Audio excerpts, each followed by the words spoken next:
I've gotta say, I still believe. Welcome back to Windy City Live. That was I Still Believe, performed by Melinda Lindner and produced by Michael Lloyd. And they're here with us to talk all about it. Welcome, you two. What a beautiful song, and the timing could not be more perfect.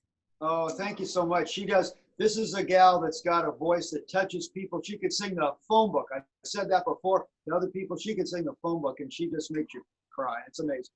How did you guys link up? So we met just casually through a mutual friend, and I was so grateful because you don't hear these kind of voices often. And it just was something that she can interpret a song and a lyric and really make you believe, right?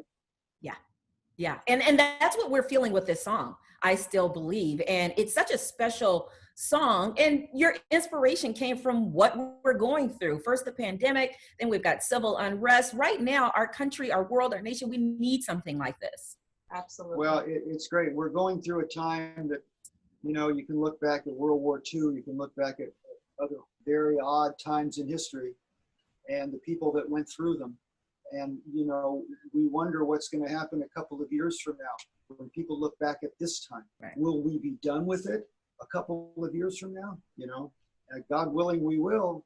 And hopefully we will be still believing. And that's the, you know, the whole message of this is, yes, it's maybe right for now, but it's kind of right for all times, you know? Yeah, absolutely. And you two have a mission to help people with the proceeds from this song. Tell me about that. We're donating the proceeds to No Kid Hungry, my mom of twins, and this was a no-brainer. I think every child really doesn't want for much, but food, love, and hugs are pretty much, I think, the top three for children in general. But a lot of children have not had these meals that they would actually have at school. Yeah, sure. So that's been eliminated for them, and this will supply every $10 that's raised, it supplies 100 meals for these kids. Isn't that incredible? I mean, it's just incredible. That can't get the food because they're not going to summer school, they're not going to school. And so we just couldn't be happier with the No Kid Hungry charity that we're trying to help amazing. out. And you're so right. Right now, they need it more than ever. Melinda, you have such a beautiful voice. How old were you when you discovered this voice? You've been singing your whole life? Well, I'll tell you, I was a competitive tennis player from the age of 11 all through college, and it helped pay for my schooling. But I knew I always wanted to sing. I knew it. So when I got out of college, started teaching tennis lessons in a day, singing at night in a restaurant type bar near the beach, which is great. And and then fell into working with films, some Disney films prior to, then I got pregnant with twins.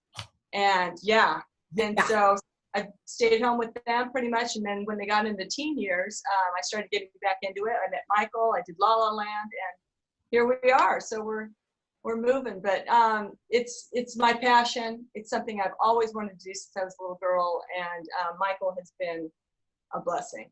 You know, Michael, you're singing Melinda's praises, but you're not too shabby yourself, young man. You've worked with the likes of Barry Manilow, Sugar Ray, Lou Rawls.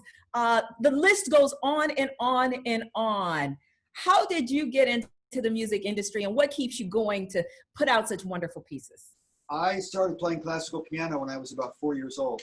My great-grandmother, grandmother, and mother sacrificed for me, gave me lessons and helped me and so forth. And then I had a band when I was like 12 years old. We opened for the Beach Boys, and, you know, I've been friends with them, played on their records ever since then, my buddy Mike Love.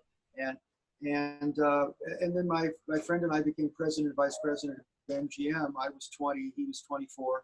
And you know, it was an unusual time. And so, you know, I recorded Lou and the Osmonds, and then Sean Cassidy, and we had Debbie Boone, and oh my gosh, Belinda Carlisle, the Righteous Brothers, Barry, and so many wonderful people. Sammy Davis, the stories I have about Sammy Davis. Do you have one you could tell us right now? I'll tell you one quick story. So he comes in the studio, this is in the early 80s, you know, now 100,000 years ago, and he comes in with a big bodyguard, and the bodyguard has a briefcase, and the briefcase was thick, kind of thicker, you know, bigger. He says, "Hi, Michael, how you doing?" I said, "Sammy, how you doing?" He's dressed like he's going on stage at Caesar's Palace. He's got chains. He's got the glasses. He's got rings. He's in a beautiful, a tuxedo kind of thing. Or not tuxedo, but great looking clothes, right? Yeah. So, and he's smoking. And so he motions to his bodyguard guy, who puts the little briefcase up on a sink, opens it. It's a bar. A bar?